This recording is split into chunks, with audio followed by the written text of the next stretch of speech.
Buenas tardes. ¿Cómo están,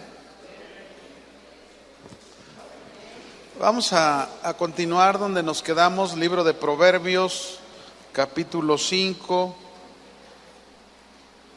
Vamos a continuar en los versos 16 y 17, que ya los habíamos visto. Nada más es como un final de este comentario de estos versículos. Estamos hablando sobre la santidad del matrimonio y el llamado a la fidelidad del matrimonio. Eso es lo que habla este pasaje. Y en el verso 16 y 17, como un resumen de todo lo que hemos venido hablando, dice claramente ahí que no podemos ni debemos andar teniendo relaciones sexuales los casados ni los solteros, relaciones sexuales aquí y allá con una y otra mujer, porque no fuimos diseñados por Dios para eso. Eso Dios le llama perversión. ¿Cómo le llama? Perversión. Así que los que somos casados somos responsables de cómo se encuentra nuestro matrimonio. En satisfacción, en gozo, en paz o en turbación. Somos responsables. Los solteros son responsables de guardar su vida para el día de su matrimonio.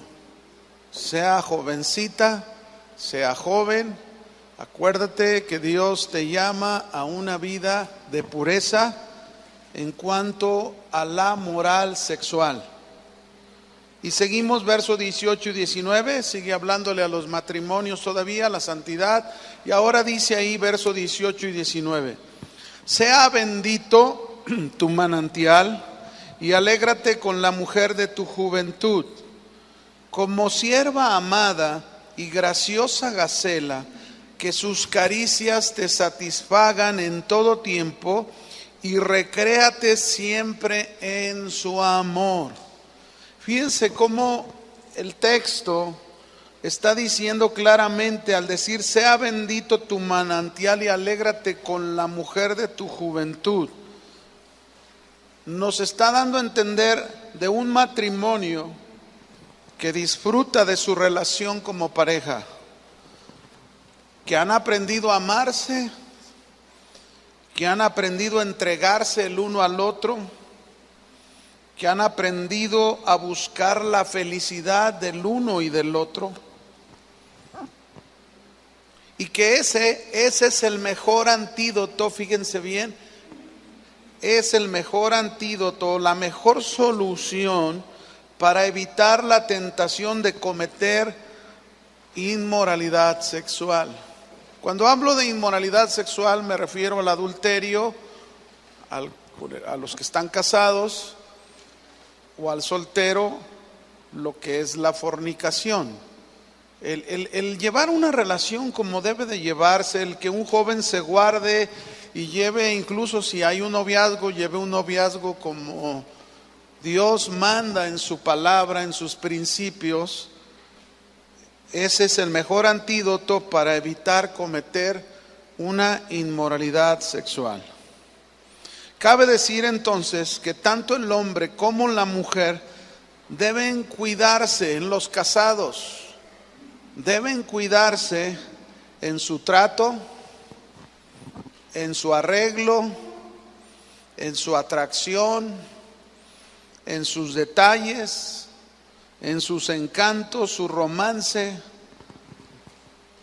Eso es bien importante, ¿verdad? Porque luego pasan los años y ya el matrimonio se volvió tan monótono, tan de costumbre, tan rutinario, que ya no se apetece igual que al principio. Y la razón, cierto es que los años pasan y el cuerpo tiene cambios en la mujer y en el varón, ¿verdad? Los hombres a veces piensan que solo las mujeres tienen cambios hormonales. ¿Sabían ustedes que también los hombres tienen cambios hormonales? A la mujer se le llama andropausia. ¿Verdad que no? ¿Cómo se le llama a la mujer? A ver. Menopausia. ¿Y al hombre? Ah, ¿verdad? Sí saben. Por eso el hombre a veces se irrita de todo y ni cuenta se da que ya le agarró la andro, ¿verdad? Así que cuando lo veas así, todo, ¡ay! ¿Qué hubo, mi andro?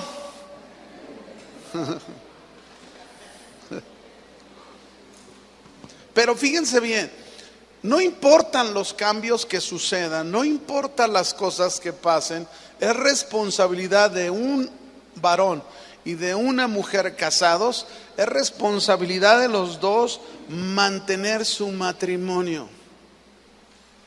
Por eso está la pregunta, hay una pregunta, incluso hay un libro que así se llama, que dice: ¿quién dijo que la luna de miel debe de terminar?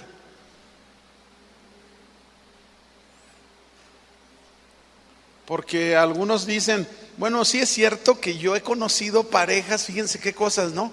Por ejemplo, los que son de casa de oración saben que cada año, ahora ya hay 2 eventos en el año donde se hace un congreso para matrimonios.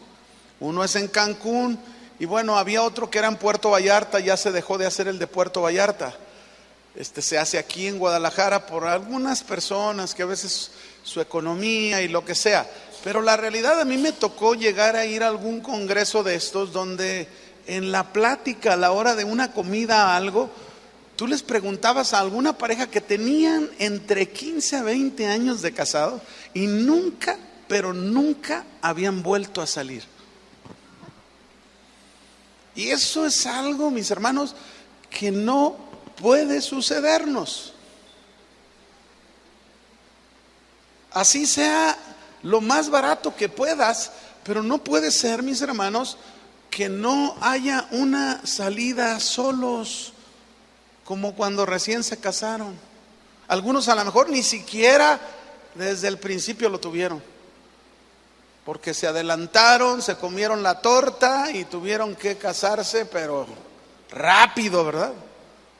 Y qué mal. Pero qué responsabilidad es hacer bien las cosas. Si hacemos bien las cosas, hay un matrimonio que puede mantenerse toda la vida. Amén. ¿Ustedes creen que es posible eso o no? ¿Sí, de veras lo creen o nomás me está dando un guayabazo por...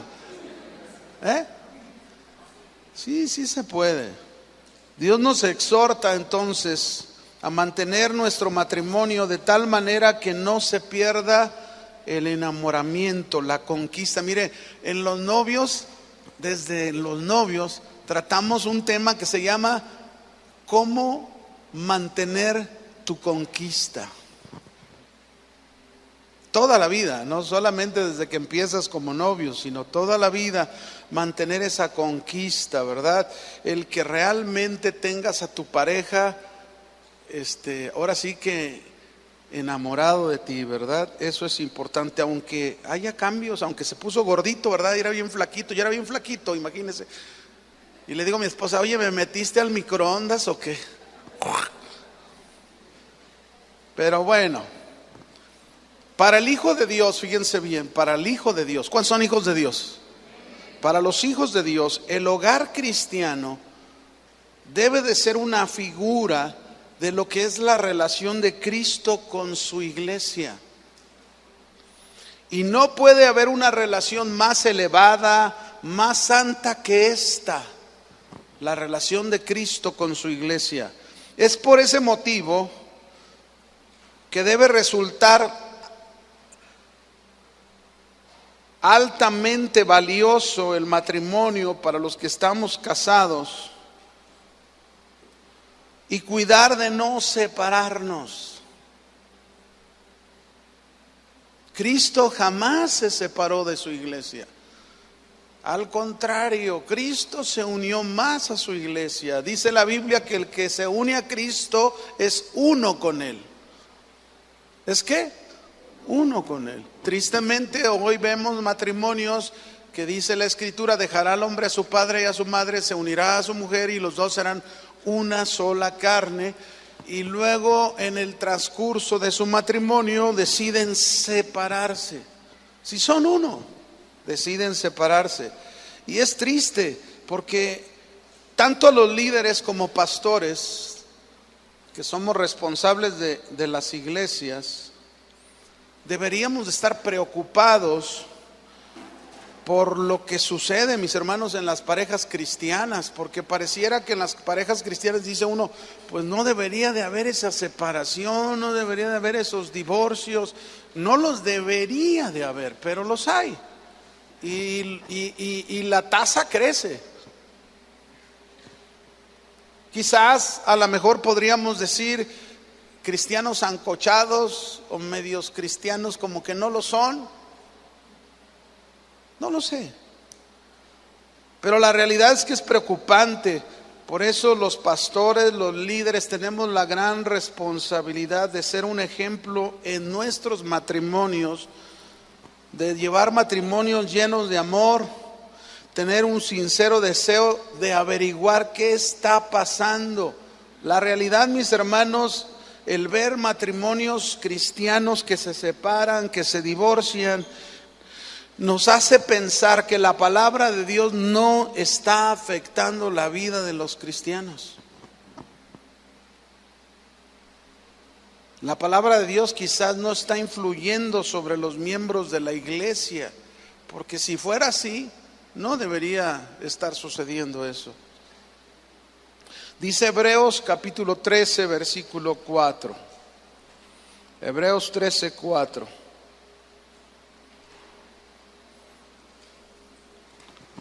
Lo voy a leer en una versión que es la Biblia al día. Me gusta cómo lo expresa esta versión. Dice: tened todos en alta estima el matrimonio. ¿Cómo se debe de tener el matrimonio? ¿En dónde? Alta estima. Esto es lo que es alta estima, tenerlo arriba, no abajo.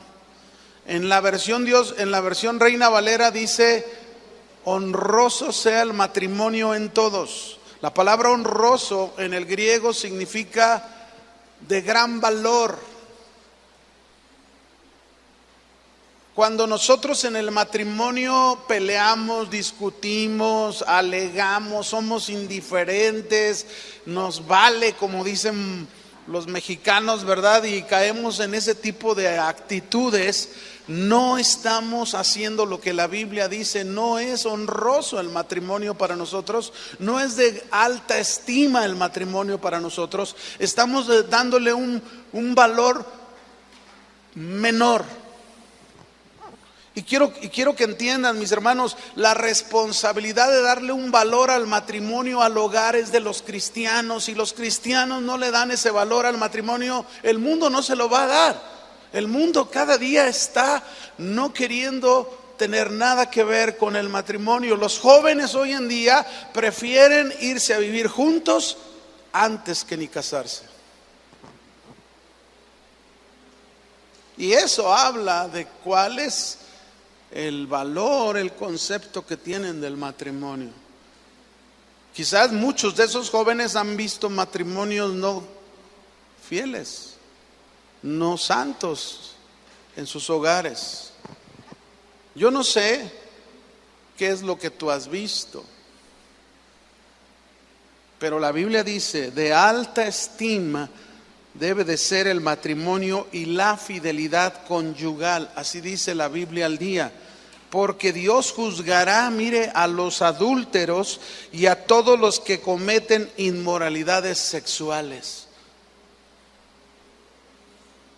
Dios, mis hermanos, considera el matrimonio una hermosa relación entre un varón y una mujer que deben entenderse.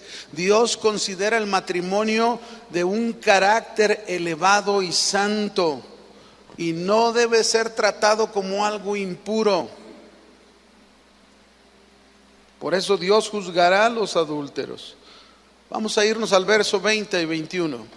Estamos por terminar ya el capítulo 5. Dice: ¿por qué, hijo mío? Está como dando estas conclusiones ya al final de todo lo que nos ha hablado.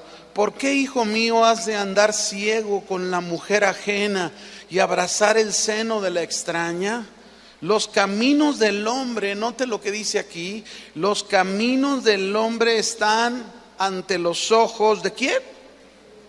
De Dios, del Señor. Y Él considera todas sus sendas. La Escritura aquí llama andar ciego a cualquiera que anda con otra mujer que no es su esposa, o cualquiera que anda con una mujer o con un hombre antes de casarse teniendo relaciones. Dice, los caminos del hombre están ante los ojos del Señor. Dios conoce nuestro andar de cada uno. Dios conoce cómo tú llevas tu vida diaria. Dios conoce cómo tú llevas tu corazón todos los días, de qué forma te conduces. Tenemos que reconocer, mis hermanos, que Dios nos está observando en todo tiempo. Nos está observando en todo momento. Siempre estamos bajo su mirada. Para Dios no va a pasar desapercibido el que camina en inmoralidad sexual. Un día dará cuentas de todo a Dios.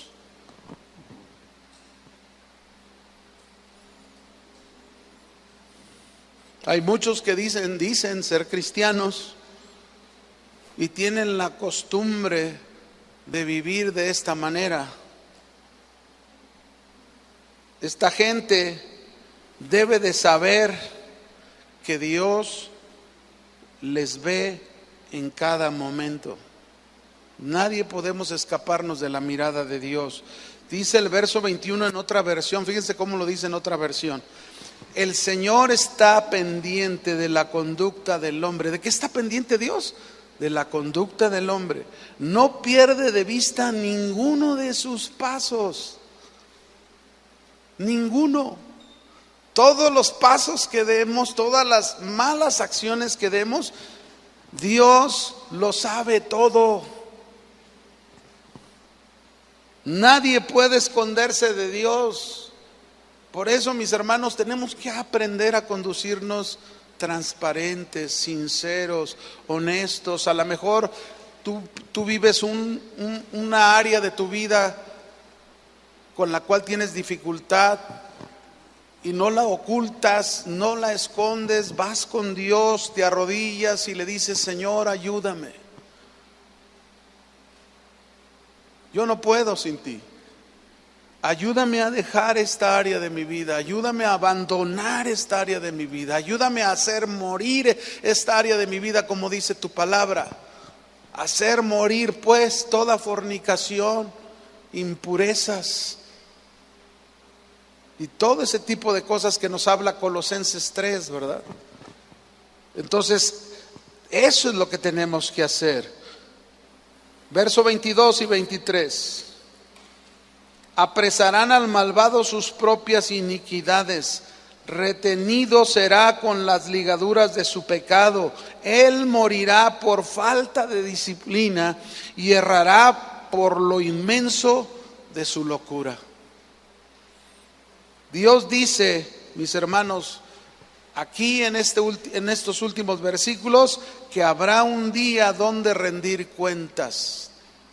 ¿Cuántos saben que un día vamos a rendir cuentas, aunque somos hijos de Dios? ¿Sabía que vamos a rendir cuentas un día?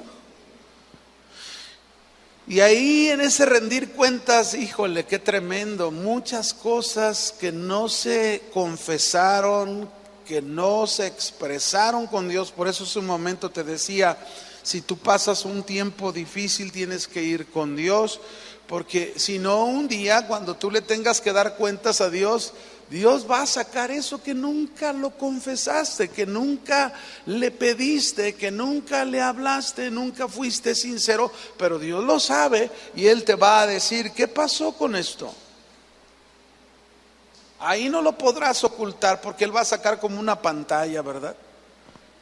Este es el video más largo de la vida de cada uno. No, pero es que Señor, yo no hice. ¿Cómo no? Mira, en tal fecha, en tal día, paz. Y te va a sacar ahí esa escena que tú tienes que ser responsable para presentarte ante ese día de rendir cuentas y poder decir: Señor, yo abrí mi corazón, yo te expresé que me ayudaras en esto, porque yo lo aborrezco, como decía Pablo, aborrezco el mal que hago. El hombre puede pensar que el asunto de su pecado se está saliendo él con la suya. No, jamás será así. Su propia maldad, sus malas obras lo van a aprisionar, quedará sujeto, como dice la Escritura, por las ligaduras, las cuerdas de sus pecados. Así que, mis hermanos, seamos honestos en esta parte, ¿verdad? Un matrimonio en santidad es lo que Dios pide. Hablamos anteriormente que el cristiano tiene que llevar una vida de santidad.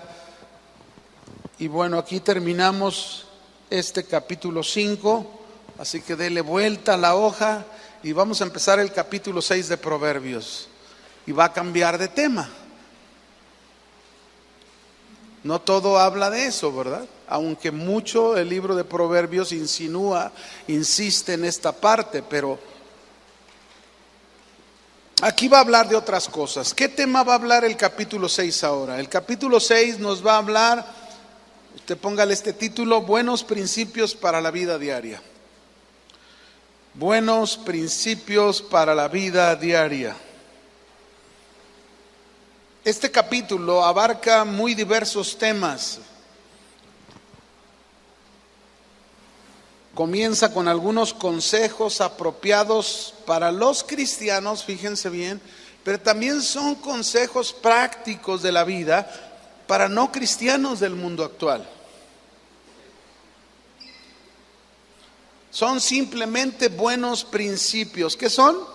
Buenos principios para la vida diaria.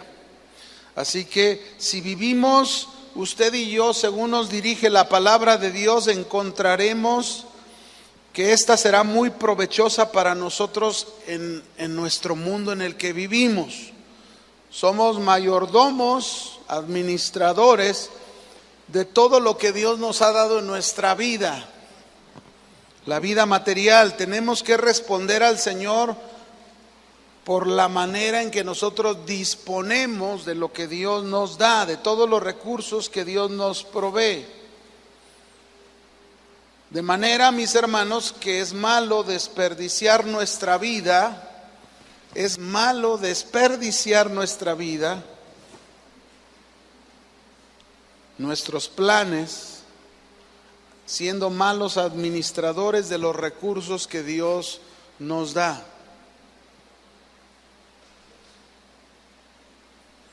Vamos a leer versículo 1 y versículo 2 del capítulo 6 y vamos a ver de los primeros temas, ¿no? ¿Listos? Miren lo que dice: hijo mío, ¿cómo nos dice?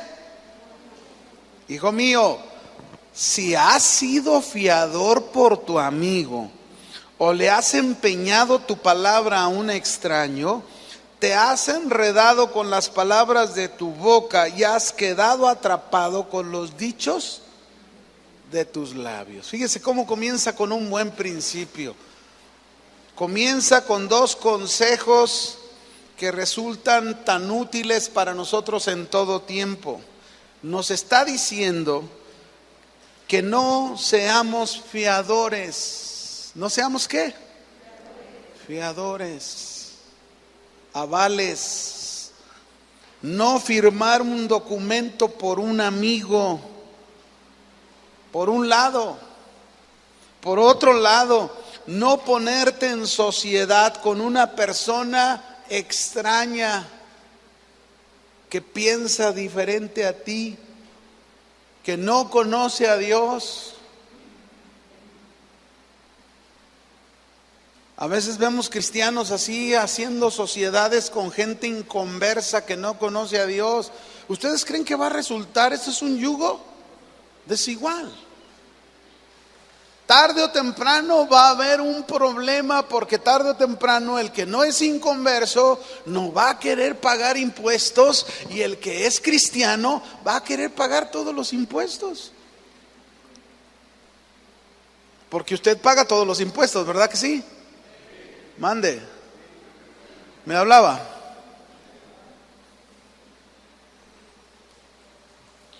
Sí, ¿verdad? Sí paga sus impuestos, ¿no?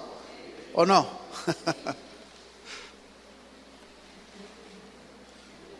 Pero aquí nos está diciendo, fíjese, qué principios. El hombre que no es salvo, mis hermanos, difícilmente puede seguir este consejo. A lo mejor puede seguir el consejo de no ser un fiador. Pero quizás no el de no asociarse con otra persona. Es muy común en nuestra sociedad ver socios que levantan un negocio y bueno, aunque llegan a tener problemas, ¿no? Pero el segundo versículo nos indica que una persona que se ha estado jactando aparentemente, una de las razones por la cual un hombre firmará un documento con otra persona es al parecer una persona solvente. Es decir, si se fijan, habla de un fiador con un amigo, ¿no? Que quiere decir que es muy posible que el fiador sea más solvente que el amigo. O sea, una persona es más solvente que la otra y reconocida en el ambiente financiero. Así que aquí nos dice que debemos tener cuidado de ser fiadores o de andar buscando un fiador. Son las dos cosas. Dios quiere que ayudemos a nuestros amigos y al necesitado. Pregunto, a ver, ¿Dios quiere que ayudemos al amigo y al necesitado? Sí, pero no de esta manera. ¿Sabían ustedes que de esta manera se acaban las amistades? Hay tantos problemas cuando se llega a ser un fiador, mis hermanos. Hay tanto conflicto cuando se llega a pedir un fiador.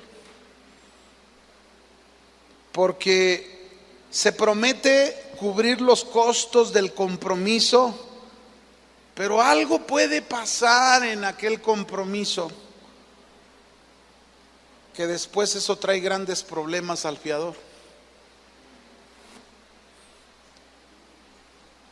Por eso debemos actuar con responsabilidad. Los que son fiadores, ya no sea fiador.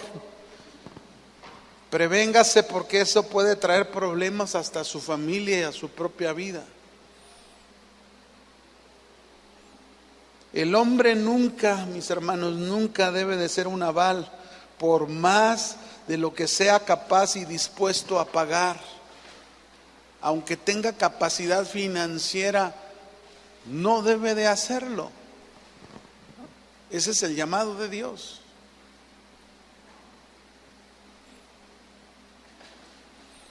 Vamos a ver, ¿qué es un fiador o un garante? Para entenderlo mejor, ¿qué es un fiador o un garante? Garante es garantía, ¿no? Por ejemplo, el fiador o garante es la obligación o compromiso contraído. Es la obligación o compromiso contraído como una garantía de la deuda de una renta, de casa, de negocio, préstamo. Y que dicha obligación fue contraída por otra persona, no por el fiador o el garante. O sea, él es la garantía. Por si el del préstamo falla, pues ¿quién es el que va a cubrir todo? Es el fiador, ¿no? Fíjense bien, como fiador se corre el riesgo de perder y pagar dicha deuda. Por eso la Biblia es clara. Este es un buen principio. No seas fiador, y menos si no tienes. Fíjese, por ejemplo, pudiera haber alguien que tiene una casita, que con mucho sacrificio Dios le dio una casita. La pagaste, ya es tuya la casa, Y de repente llega un cuate, hasta un primo, ¿verdad? Oye, tú, Edgar, préstame, por favor, mira, es que para rentar el depa, que me piden un fiador, y ándale, sé mi fiador. Y la verdad es que ni siquiera tienes tú la capacidad de esa renta que va a pagar. Digo, estoy poniendo el ejemplo de ese primo. ¿Cuánto vas a pagar? 5,000 pesos de renta. Digo, estoy yéndome baratón, porque rentas de 5,000 ya ni en la del Fresno hay. Claro, hay casos especiales, ¿no? En eso, por ejemplo, mi hijo, el recién casado, ocupaba ahí, sí, yo, bueno, es mi hijo, soy su papá, yo conozco a mi hijo, sé que es responsable, con toda confianza yo puedo ser su aval, y teniendo yo el entendimiento, aún si se las viera a él difícil, de que puedo apoyarlo aún en el costo de su renta, ¿no?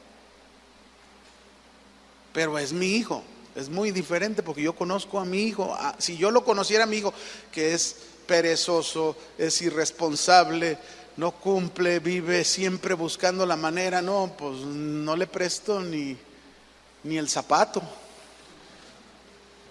Pero conozco a mi hijo, es diferente. Pero cuando alguien que tú sabes que, híjole, ni siquiera es cristiano, y entonces no puedes hacer eso, porque te vas a meter en muchos problemas, y eso puede traer un conflicto no solo a tu vida, a tu familia, a tu casa, porque eso ha pasado, mis hermanos, en muchísimos casos. Ahora, por eso fíjese lo que dice el verso 3. Por eso el verso 3, fíjate el consejo que se nos da. Haz esto ahora. ¿Cuándo? Es decir, si ya, híjole, ya me enlacé con mis palabras, ya le dije que sí, que yo voy a ser su fiador, voy a ser su aval, pero luego ya fuiste a la Biblia y la Biblia te está diciendo, no te metas. Haz esto ahora, hijo mío, para librarte. ¿Para qué? Librarte. Ya que has caído en manos de tu prójimo, ve, humíllate, importuna a tu amigo. ¿Qué debes hacer? Otra versión, dice en otra versión, ve corriendo y humíllate ante él. Procura deshacer tu compromiso. Dile, la regué, no es correcto que haga esto. ¿Es mejor que hagas eso?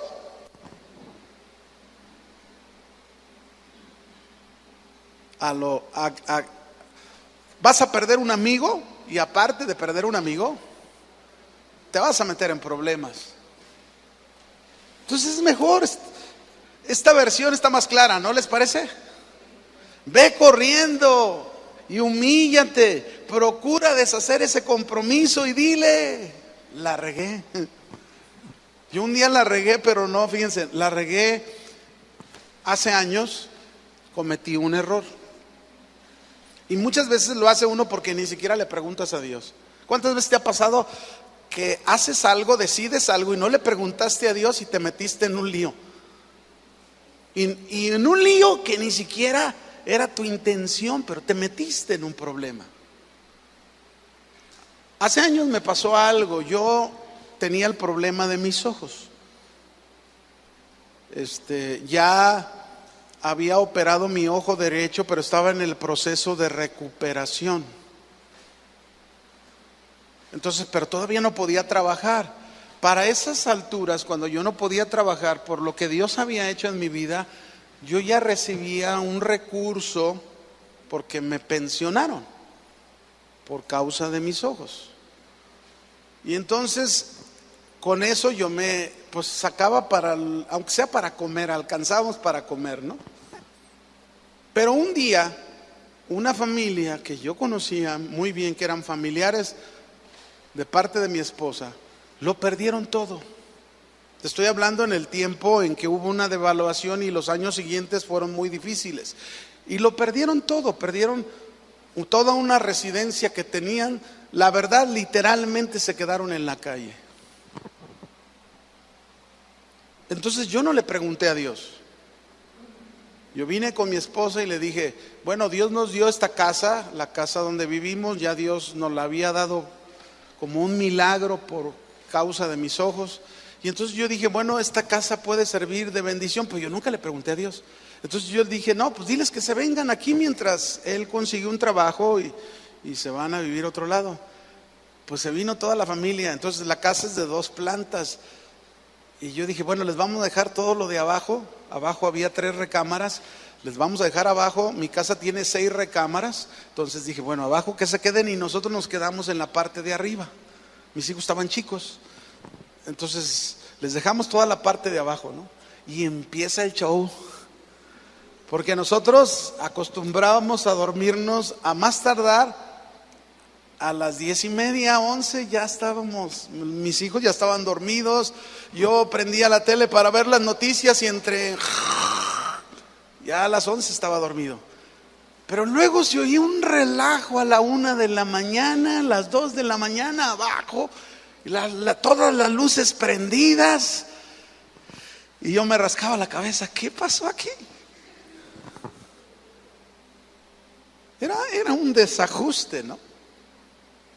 Nosotros nos levantábamos muy temprano para llevar a los hijos a la escuela y acá los otros hijos se levantaban hasta las 12 del día.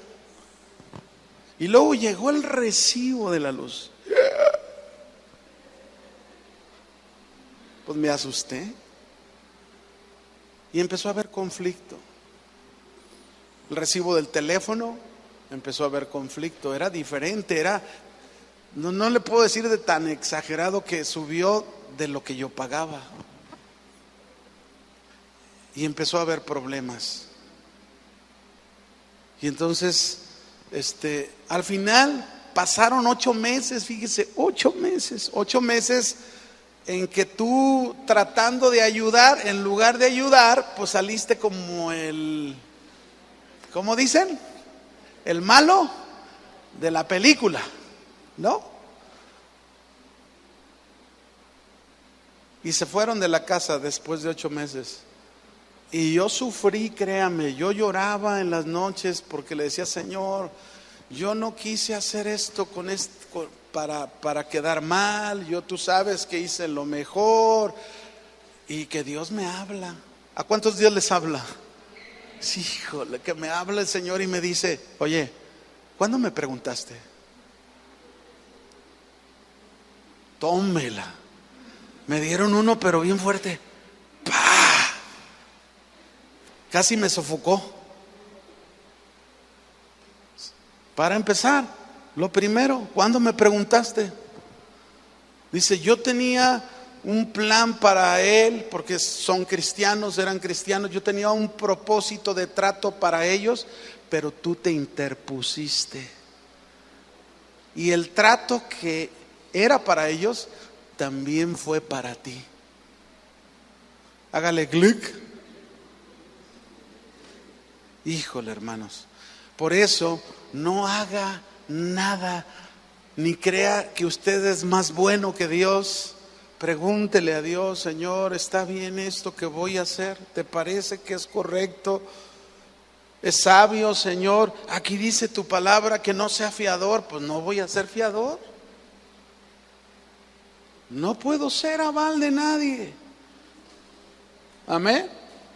Ruégale al amigo que haga otro arreglo para su deuda. Dile que consiga otra fianza con otra persona, pero no contigo. Porque al final vas a acabar como el malo de la película. Y no solo eso, vas a pagar todo lo que tú no te comprometiste.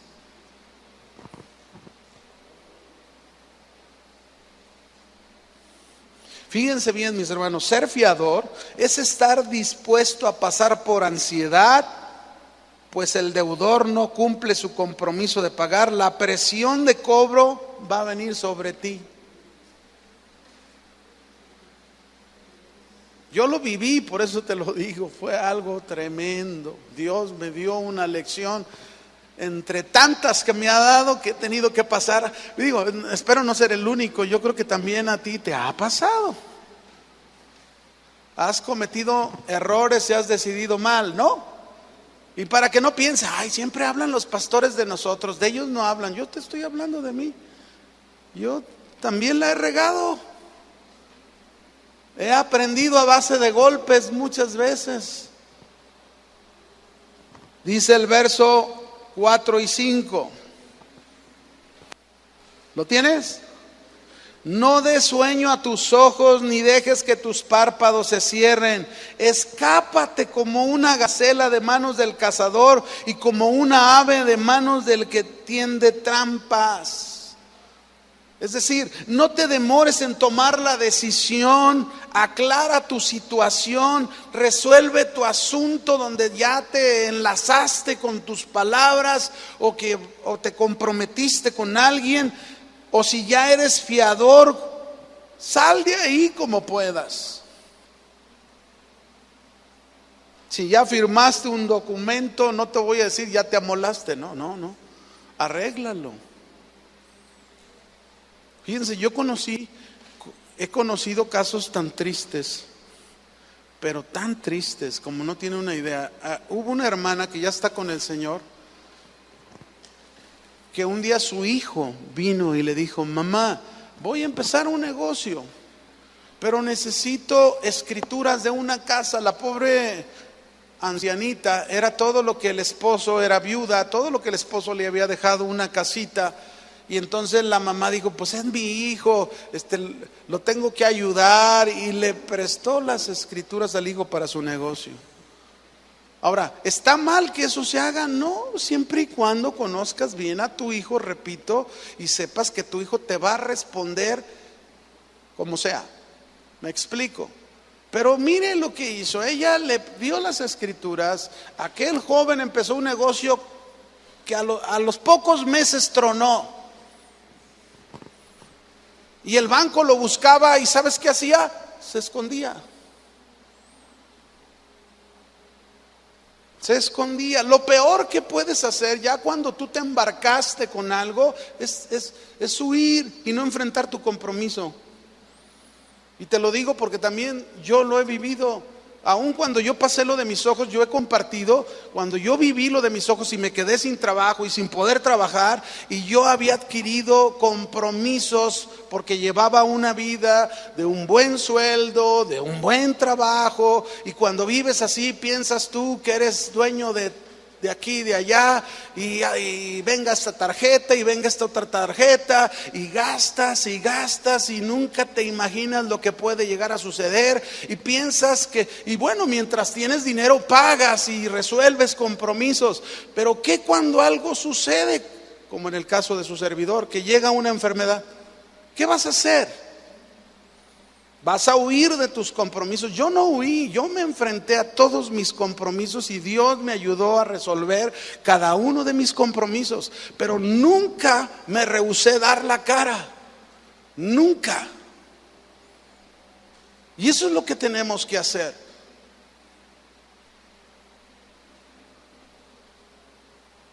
Y hay gente con la cual tú eres fiador, hay gente que va a ser así, va a huir. Hay mucha gente que ha tenido que pagar deudas de otros. Algunos han quedado mal sin quererlo porque llegó una enfermedad que no esperaba y lo metió en un conflicto, y metió en un conflicto al fiador. Aquella hermana viejita perdió su casa.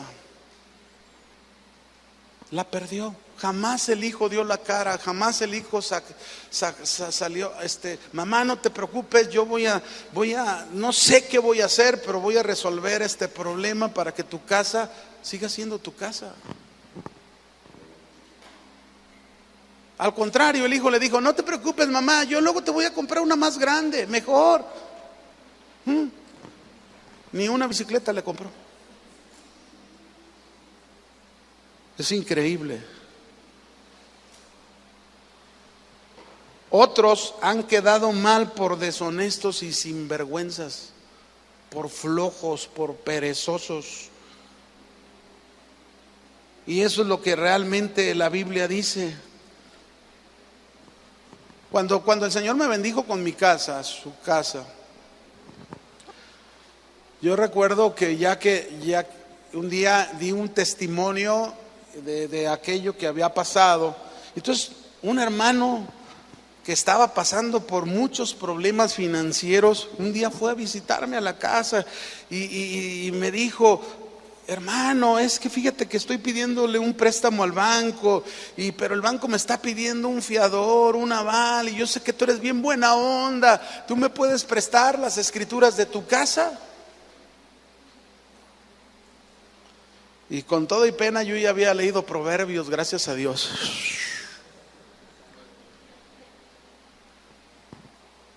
No, y fíjese, yo creo que también hay que ser, también el sentido común ayuda mucho a entender cosas, ¿no? El punto es que yo conocía muy bien a este hermano y sabía que era muy mal administrado y se metía en muchos problemas. Y vino a pedirme un favor si yo podía ayudarlo siendo su fiador. Yo le expliqué y le dije que no podía ser su fiador, que la palabra de Dios me decía claramente que no podía ser fiador. Hacerlo sería desobedecer a Dios. Tú tienes que confiar en Dios. ¿Sabían ustedes que uno puede confiar en Dios? ¿Sí o no? ¿Sí? ¿Saben qué? Cuando yo pasé lo de mis ojos, mis hermanos, yo viví 4 años, óigalo, sin poder trabajar. ¿Cómo iba a hacerle para comer? ¿Ir a pedir? Yo jamás a un hermano de la iglesia, jamás vine y le dije: hermano, ayúdame por favor. No. ¿Saben con quién iba? Con Dios.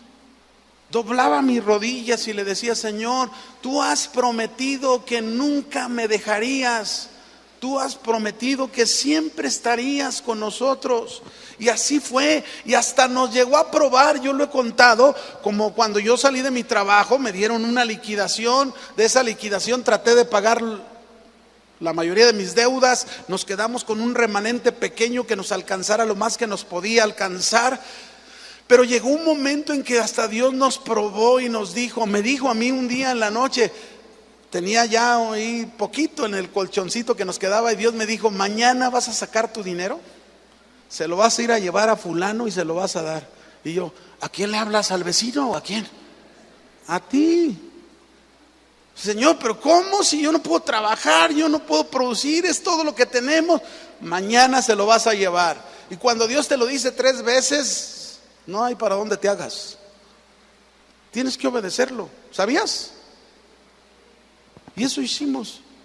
Yo le dije a mi esposa: Dios me dijo. Fui al banco, saqué el dinero, fui donde estaba el hermano y le dije: hermano, con mi esposa, claro, yo no podía moverme solo, usted lo entiende, pero fuimos y le entregamos el dinero, y bueno, él lo ocupaba, y entonces nosotros: Señor, ¿y ahora cómo le vamos a hacer? ¿De qué vamos a comer? Y estábamos así, ¿verdad? Cuando de repente, en la noche, el hermano que menos nos imaginábamos que iba a llegar a la casa, el que menos pensábamos, fíjense qué cosas, ¿no? Llegó a la casa, timbró, mi esposa le abrió y traía una hilera de despensas. Nos llenó todas las alacenas de la casa, es como para 3 meses, haga de cuenta, todo lleno de despensa, frutas, de todo. Y ya se pasó a la sala: ¿cómo estás, hermano? Oró por mí, todo. Y a la hora de despedirse le dice a mi esposa: y bueno, también el Señor me dijo que les diera esto. Pum, le puso un rollo de billetes en la mano de mi esposa. Fíjese, jamás le dijimos nada. Dios le puso en su corazón. Y cuando mi esposa contó los billetes, ¿cuánto dinero cree usted que era? Exactamente lo que Dios me había pedido que sacara del banco y se lo diera al hermano. Y hagan de cuenta que yo sentí que Dios me dijo: mire, aquí está, le regreso lo que me prestó, porque el que da al pobre, ¿a quién le presta? Pues haga de cuenta que sentí que Dios me dijo: mira, te regreso lo que me prestaste en la mañana y todavía te llené tus alacenas. Ese es el Dios que tenemos. Pero tenemos que aprender a no andar pidiendo. Porque hay hermanos que les da esa costumbre. Pídale a Dios, clámele a Dios. Mis hermanos, tenemos un Dios que escucha, que responde. En 4 años, yo nada más se lo digo, jamás me dejó. Todos los días nos dio para comer. Y mis hijos, ni siquiera los saqué de los colegios de paga. Dios proveyó para que siguieran estudiando bilingüe, español, inglés.